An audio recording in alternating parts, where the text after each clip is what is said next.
Revista Espírita de 1858. Outubro, item 1. Obsediados e subjugados. Muito se tem falado dos perigos do espiritismo. Entretanto, é de notar-se que aqueles que mais gritaram são precisamente os que só o conhecem de nome. Já refutamos os principais argumentos que lhe opuseram, de tal forma que a eles não mais retornaremos, acrescentaremos somente que, se quiséssemos proscrever da sociedade tudo quanto possa oferecer perigo e dar margem a abuso, não saberíamos ao certo o que haveria de restar, mesmo em relação às coisas de primeira necessidade, a começar pelo fogo, causa de tantas desgraças, as estradas de ferro, em seguida, etc., etc. Se admitirmos que as vantagens compensam os inconvenientes, o mesmo raciocínio se aplica a tudo mais, e assim o indica a experiência, à medida que tomamos certas precauções para nos subtrairmos aos perigos que não podemos evitar. Realmente, o espiritismo representa um perigo real, de modo algum, porém, aquele que se supõe, que é preciso que se seja iniciado nos princípios da ciência para bem compreendê-lo. Não nos dirigimos absolutamente àqueles que lhe são estranhos, mas aos próprios adeptos, aos que o praticam, visto ser para eles que o perigo existe. Importa que o conheçam, a fim de se porem em guarda. Perigo previsto, já se sabe, é perigo pela metade. Diremos mais, para quem quer que esteja instruído na ciência, não há perigo, só existe para os que julgam saber e nada sabem, isto é, para os que não possuem a necessária experiência, como só é acontecer em todas as coisas. Um desejo muito natural em todos aqueles que começam a se ocupar do espiritismo é ser médium, principalmente médium de psicografia. Sem dúvida é o gênero que oferece mais atração, em virtude da facilidade das comunicações, e por ser o que melhor se desenvolve pelo exercício. Compreende-se a satisfação que deve experimentar aquele que, pela primeira vez, vê a própria mão formar letras, depois palavras, depois frases que respondem aos seus pensamentos. Essas respostas, que traça maquinalmente, sem saber o que faz e que, no mais das vezes, estão fora de toda ideia pessoal, não lhe podem deixar nenhuma dúvida quanto à intervenção de uma inteligência oculta. Assim, grande é a sua alegria de poder se entreter com os seres de além-túmulo, com esses seres misteriosos e invisíveis que povoam os espaços. Seus parentes e amigos já não se acham ausentes, se não os vê com os olhos, nem por isso deixam de ali estar, conversam com ele, e ele os vê pelo pensamento, pode saber se são felizes, o que fazem, o que desejam e com eles trocar boas palavras, compreende que entre eles a separação não é eterna e acelera, com seus votos, o instante em que poderão reunir-se num mundo melhor. Isso não é tudo, quanto não vai saber por meio dos espíritos que se comunicam com ele. Não irão levantar o véu de todas as coisas. Desde então, nada mais de mistérios, não tem senão que interrogar, para tudo ficar sabendo. À sua frente, já vê a antiguidade sacudir a poeira dos tempos, revolver as ruínas, interpretar as escrituras simbólicas e fazer reviver aos seus olhos os séculos que se foram.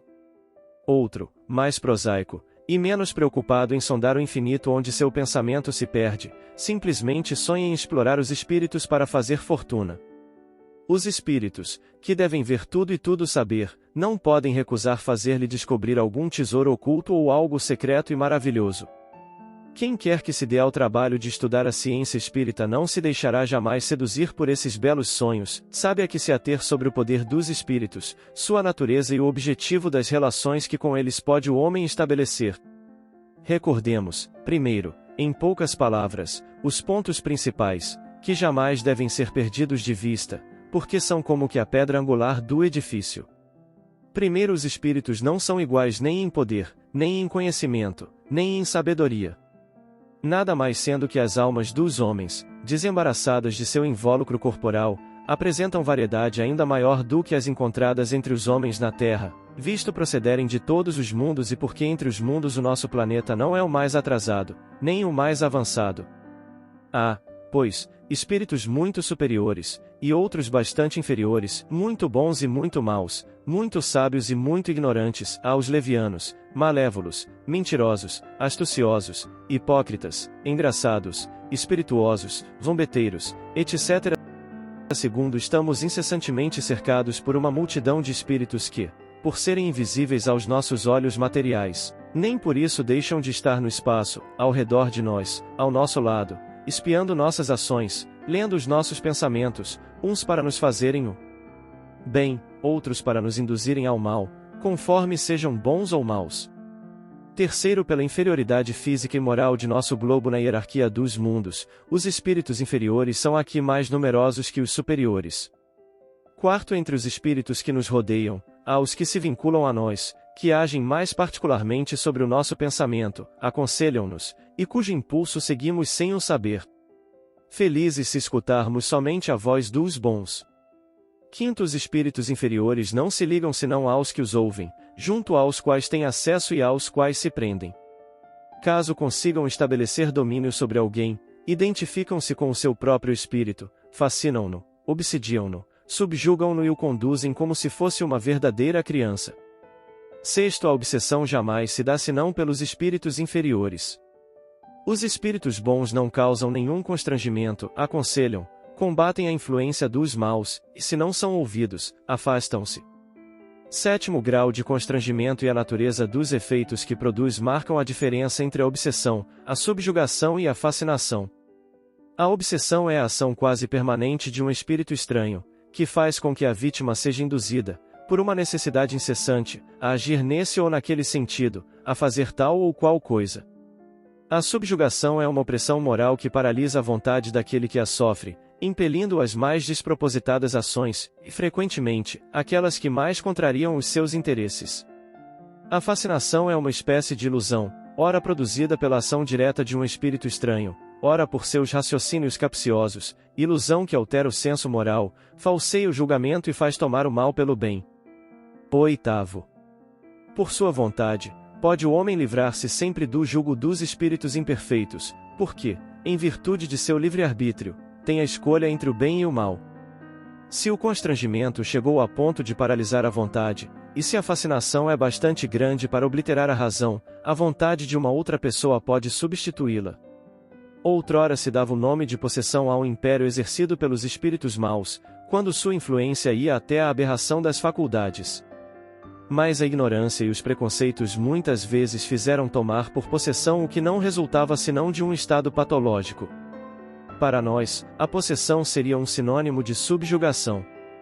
Se não adotamos esse termo, foi por dois motivos. Primeiro, porque implica a crença em seres criados e votados perpetuamente ao mal, enquanto apenas existem seres mais ou menos imperfeitos e todos podem melhorar. Segundo, porque pressupõe igualmente a ideia de tomada de posse do corpo por um espírito estranho, uma espécie de coabitação, quando só há constrangimento. A palavra subjugação traduz perfeitamente esse pensamento. Dessa forma, para nós, não existem possessos no sentido vulgar do termo, mas tão somente obsediados, subjugados e fascinados. Foi por motivo semelhante que não adotamos a palavra demônio para designar os espíritos imperfeitos, embora muitas vezes esses espíritos não valham mais que aqueles que chamamos demônios, foi unicamente por causa da ideia de especialidade e de perpetuidade que se liga a esse vocábulo. Assim, quando dizemos que não há demônios, não pretendemos afirmar que só haja espíritos bons, longe disso, sabemos perfeitamente que os há maus e muito maus, que nos impelem para o mal, que nos estendem armadilhas, nada havendo nisso de espantoso, visto que foram homens. Queremos dizer que eles não formam uma classe à parte na ordem da criação, e que Deus deixa a todas as criaturas o poder de se melhorarem. Bem entendido isto, voltemos aos médiuns. Em alguns o progresso é lento, bastante lento mesmo, muitas vezes submetendo a paciência a uma rude prova. Noutros esse progresso é rápido e, em pouco tempo, chega o médium a escrever com tanta facilidade, algumas vezes, com mais presteza do que o faria em seu estado habitual.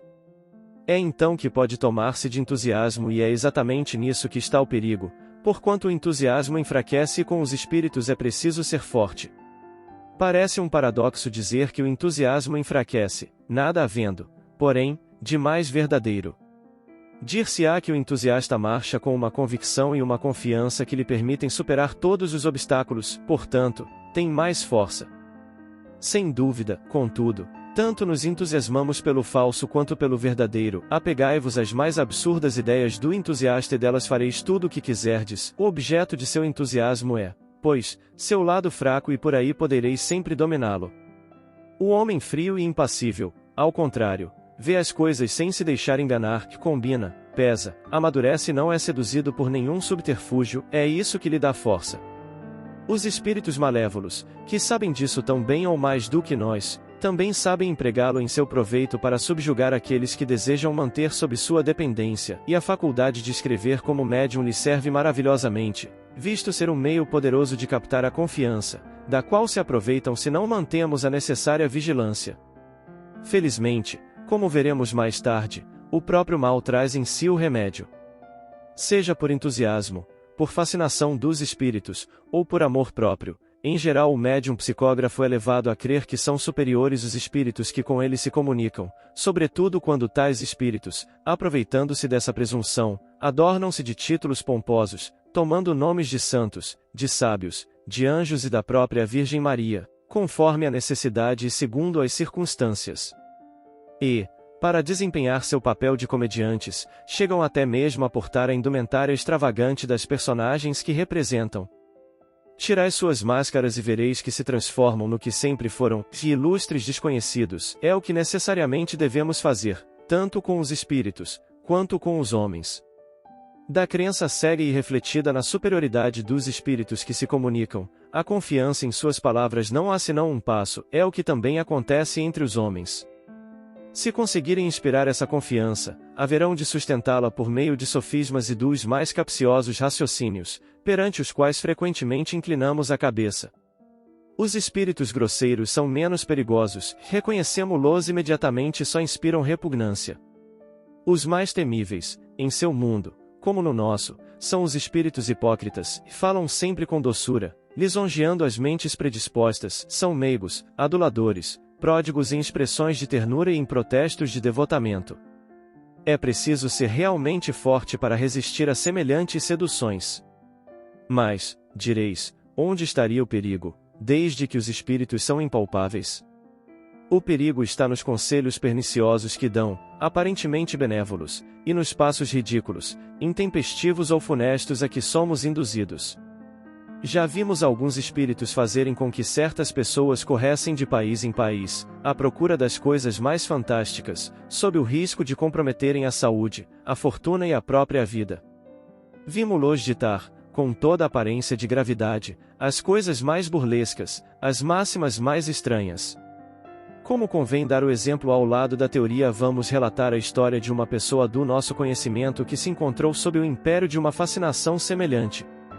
O Sr. F. é rapaz instruído, de esmerada educação, de caráter suave e benevolente, mas um pouco fraco e indeciso, tornou-se hábil médium psicógrafo com bastante rapidez. Obsidiado pelo espírito que dele se apoderou e não lhe dava sossego, escrevia sem parar. Desde que uma pena, ou um lápis, lhe caíam à mão, ele os tomava num movimento convulsivo e se punha a preencher páginas inteiras em poucos minutos. Na falta de instrumento, simulava escrever com o dedo, onde quer que se encontrasse, e na rua, nas paredes, nas portas, etc. Entre outras coisas que lhe ditaram havia estas: o homem é composto de 3 coisas, o homem, o espírito bom e o espírito mau. Todos vós tendes vosso espírito mau, que está ligado ao corpo por laços materiais.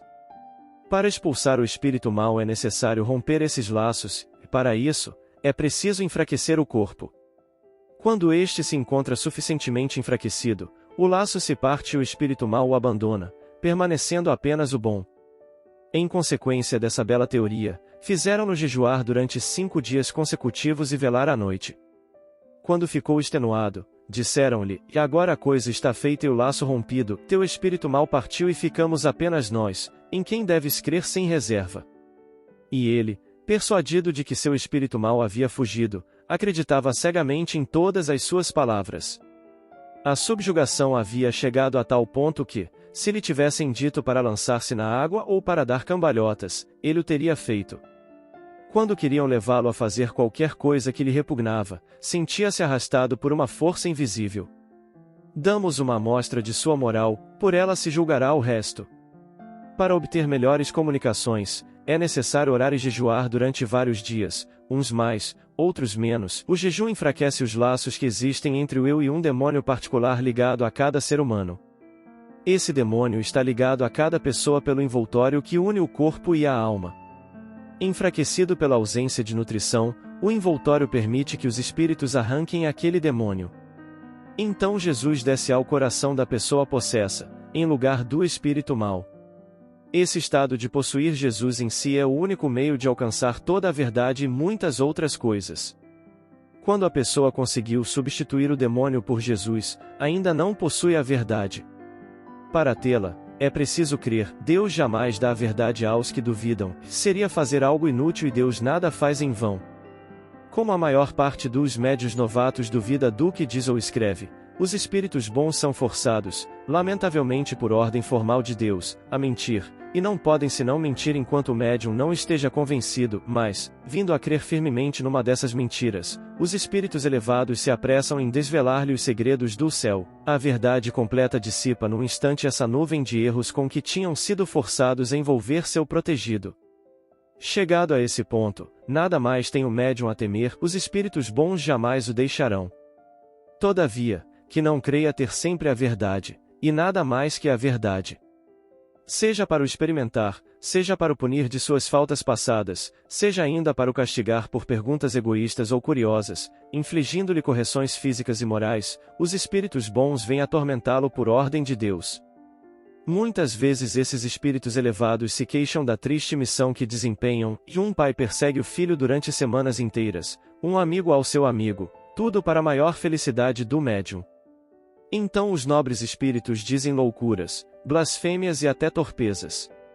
É necessário que o médium se obstine e diga: e vós me tentais, sei que me encontro entre mãos caridosas de espíritos ternos e afetuosos, que os maus já não podem aproximar-se de mim.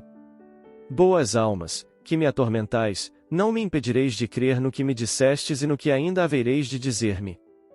Os católicos expulsam mais facilmente o demônio e esse jovem médium era protestante porque por um instante ele se afastou no dia do batismo. Os católicos são julgados pelo Cristo e os outros por Deus, é preferível ser julgado pelo Cristo. Erram os protestantes em não admitir isso, e assim, é necessário que te tornes católico o mais cedo possível, e enquanto esperas, vai tomar água benta, será o teu batismo. O jovem em questão, tendo sido curado mais tarde da obsessão de que era vítima, por meios que relataremos, havíamos pedido a ele que nos escrevesse essa história e nos fornecesse o próprio texto dos preceitos que lhe haviam sido ditados. Transcrevendo-os, acrescentou na cópia que nos remeteu: questionou-me se não ofendo a Deus e aos espíritos bons, transcrevendo semelhantes tolices. A isto lhe respondemos: não ofendeis a Deus, longe disso, porque agora reconheceis a armadilha na qual havíeis tombado.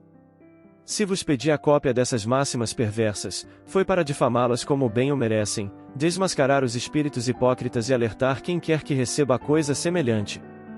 Um dia farão com que escreva: e morrerás esta noite, ao que ele responderá: e sinto-me bastante aborrecido neste mundo, morramos, se preciso for, não peço nada melhor, que eu não sofra mais, que é tudo quanto desejo. A noite adormece, acreditando piamente não mais despertar na terra. No dia seguinte ficará muito surpreendido e até mesmo desapontado de se achar em seu leito habitual. Durante o dia escreve: e agora que passaste pela prova da morte, que acreditaste firmemente que ias morrer, estás como morto para nós, poderemos dizer-te toda a verdade, saberás tudo, nada haverá de oculto para nós, nada haverá de oculto para ti. És Shakespeare reencarnado. Shakespeare não é tua Bíblia? O Sr. F. conhece perfeitamente o inglês e se compraz na leitura das obras-primas dessa língua. No dia seguinte escreve: tu és Satã. Isso começa a ficar muito forte, responde o Sr. F. Não fizeste, e não devoraste o paraíso perdido? Aprendeste a filha do diable, de Béranger, sabias que Satã se converteria, e não o acreditaste sempre, não afirmavas sempre, não escrevias sempre? Para converter-se ele se reencarna.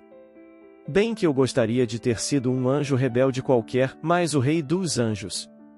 Sim, eras o anjo da altivez, não és mau, tens um coração orgulhoso e é esse orgulho que é preciso abater, és o anjo do orgulho, que os homens chamam Satã, não importa o nome. Foste o gênio mau da terra. Eis-te humilhado. Os homens progredirão. Verás maravilhas. Enganaste os homens, enganaste a mulher na personificação de Eva, a mulher pecadora.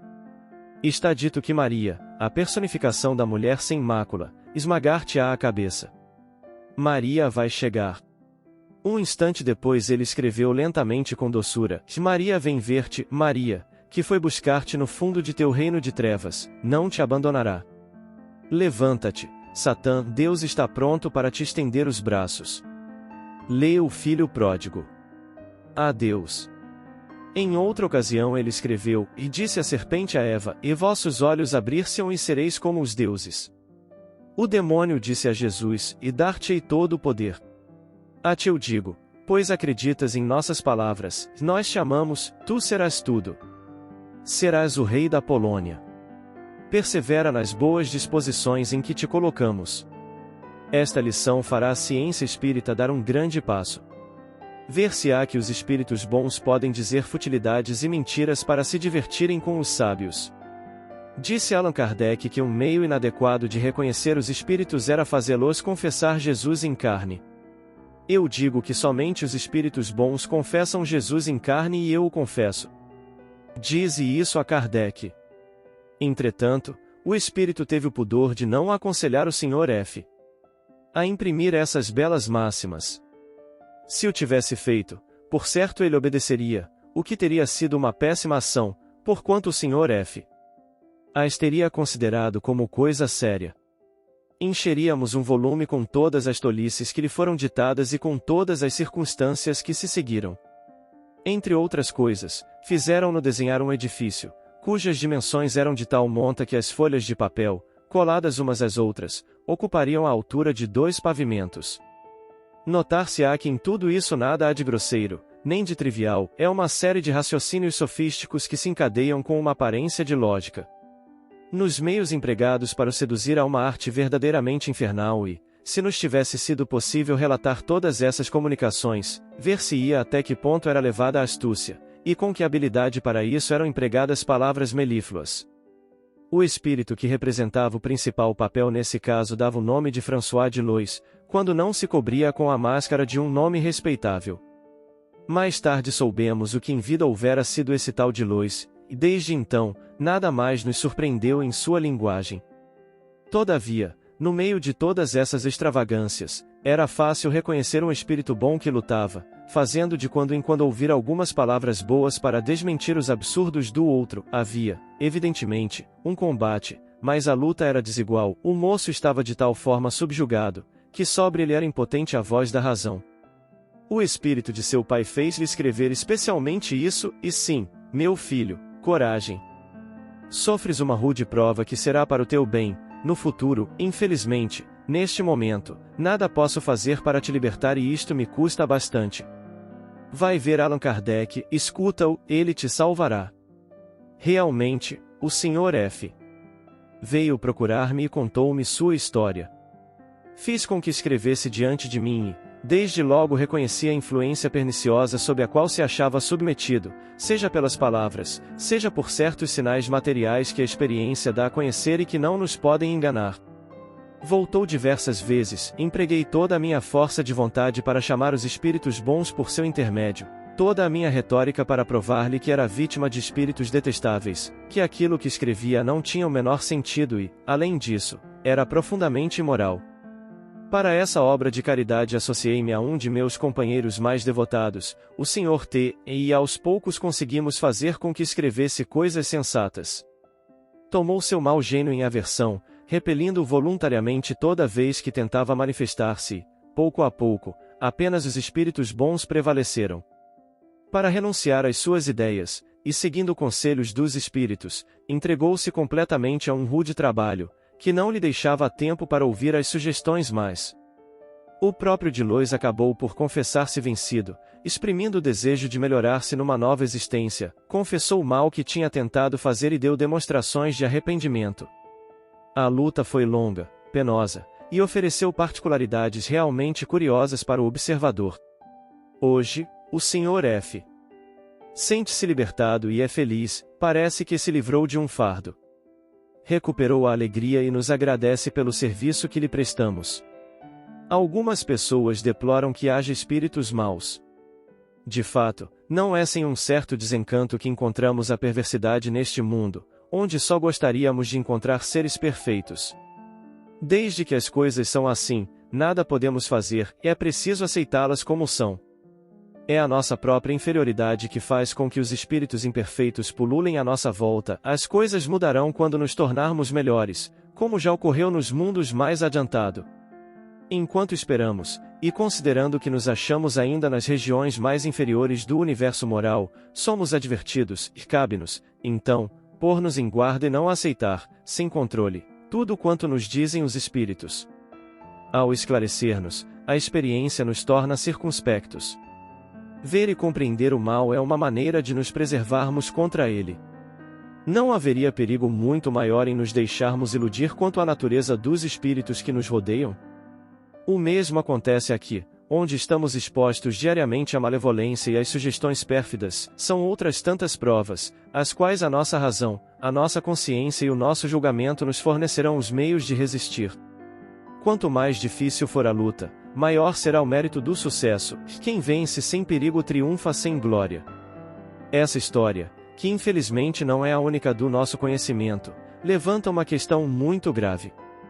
Não terá sido, para esse rapaz, um aborrecimento muito grande o haver sido médium? Não foi essa faculdade a causa da obsessão de que foi vítima? Numa palavra, não será uma prova do perigo das comunicações espíritas? Nossa resposta é fácil, e pedimos que nela meditem cuidadosamente. Não foram os médiuns que criaram os espíritos, já que estes sempre existiram e em todas as épocas têm exercido sua influência, salutar ou perniciosa, sobre os homens. Para isso, pois, não é necessário ser médium. Para eles a faculdade mediúnica nada mais é do que um meio de se manifestarem. Na ausência de tal faculdade, eles o fazem de 1000 outras maneiras. Se esse moço não fosse médium, nem por isso deixaria de sofrer a influência desse espírito mau que, sem dúvida, faloia cometer extravagâncias que teriam atribuído a outras causas. Felizmente, para ele, a sua faculdade de médium permitiu ao espírito que se comunicasse por palavras, e foi por estas que o espírito se traiu. Elas permitiram conhecer as raízes de um mal que poderia ter tido consequências funestas e que, como se viu, nós a destruímos por meios bem simples, bem racionais e sem exorcismos.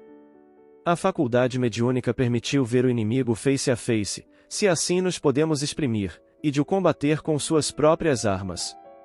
Pode-se, pois, dizer com inteira certeza que foi ela que o salvou. Quanto a nós, fomos apenas o médico que, tendo julgado a causa do mal, aplicamos o remédio.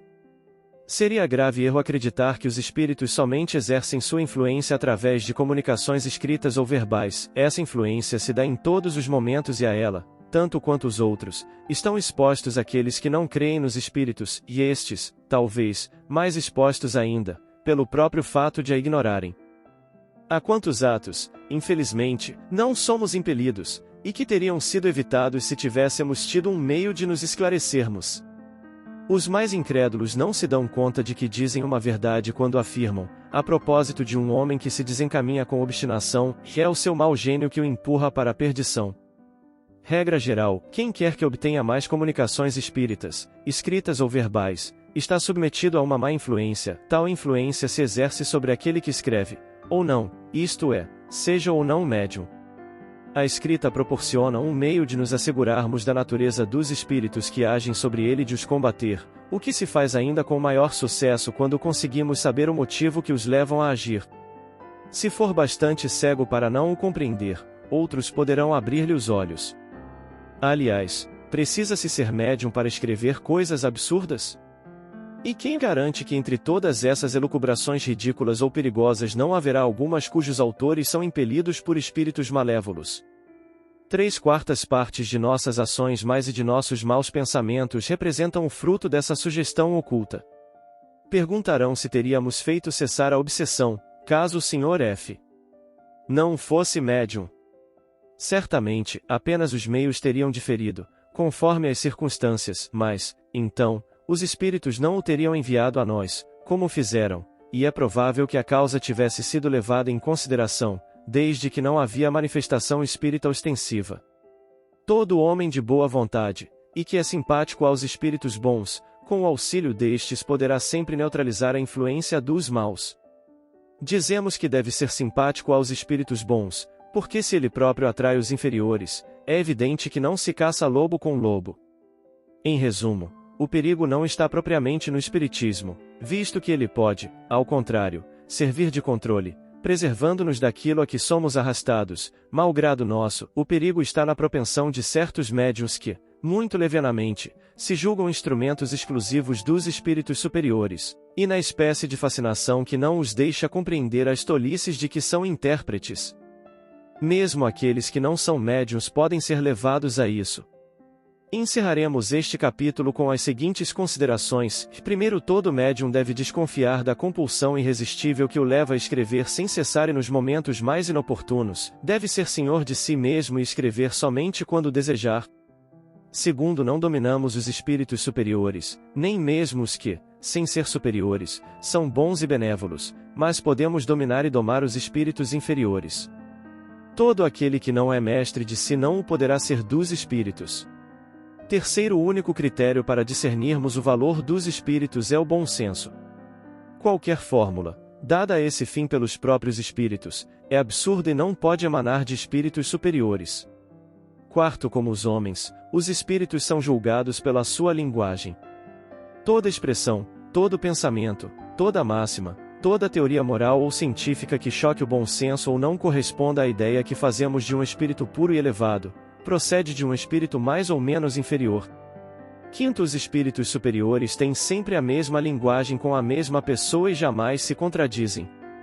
Sexto, os espíritos superiores são sempre bons e benevolentes, em seu palavreado jamais encontramos acrimônia, arrogância, aspereza, orgulho, fanfarronice ou a estólida presunção. Falam com simplicidade, aconselham e se retiram quando não são ouvidos.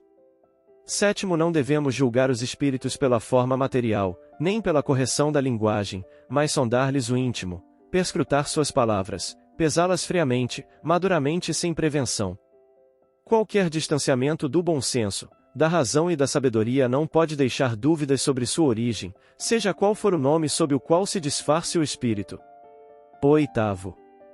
Os espíritos inferiores temem os que lhes analisam as palavras, os que lhes desmascaram as torpezas e não se deixam envolver em seus sofismas, às vezes ensaiam levantar a cabeça, mas terminam sempre abandonando a presa quando se sentem mais fracos. Nono, todo aquele que em tudo age visando ao bem, eleva-se acima das vaidades humanas, expulsa do coração o egoísmo, o orgulho, a inveja, o ciúme e o ódio, perdoa os inimigos e põe em prática esta máxima do Cristo, fazei aos outros o que gostaríeis que fizessem a vós mesmos, a simpatiza com os espíritos bons, ao passo que os maus o temem e dele se afastam. Seguindo esses preceitos, estaremos garantidos contra as más comunicações, o domínio dos espíritos impuros, aproveitando tudo quanto nos ensinam os espíritos verdadeiramente superiores, contribuiremos, cada um por sua parte, para o progresso moral da humanidade.